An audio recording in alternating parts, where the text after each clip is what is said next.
Morning mga katropa. Dito po ngayon sa market, Pinamalayan Market.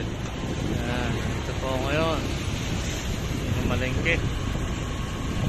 Tapos po nito po ay magja-jogging na. Nakapag-aswatan ako kanina.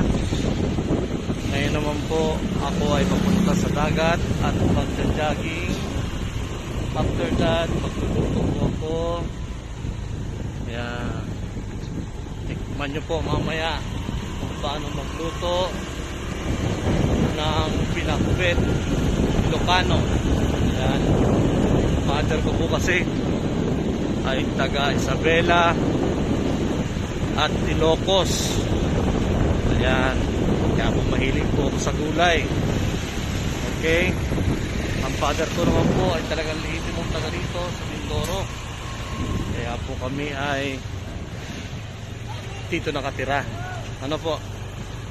Ayan. Tuturo ko po sa inyo mamaya kung paano magluto ng pinakbet. Okay. Pauwi pa lang po ako. Ihanda ko po ang breakfast ko. As usual, itlog po.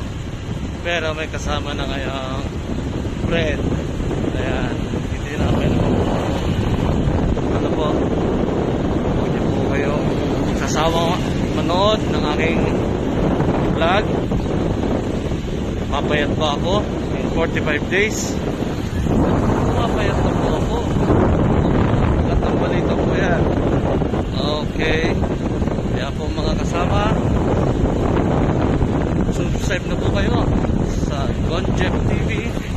This is my channel. This is your channel. God bless. Good morning.